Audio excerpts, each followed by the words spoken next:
Hello नमस्कार दोस्तों, आप देख रहे हैं ज्ञानी बाबा। मेरा नाम रवि है और आज की इस वीडियो में हम सीखेंगे कि पैनासोनिक के किसी भी कैमरे में कार्ड को किस तरह से फॉर्मेट किया जाता है।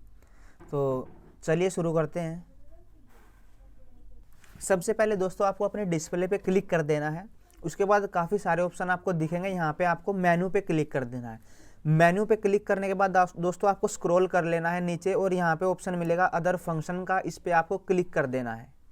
तो अदर फंक्शन पे दोस्तों क्लिक करने के बाद आपको फर्स्ट ऑप्शन मिलेगा फॉर्मेट मीडिया का, इस पे आपको क्लिक कर देना है। इसके बाद आपको कार्ड सेलेक्ट कर लेना है, जो भी कार्ड आपको फॉर्मेट करना है। उसके बाद आप यस करके अपने कार्ड को फॉर्मेट कर सकते हैं। थोड़ा सा इसमें दोस्तों प्रोसेसिंग में टाइम लगेगा।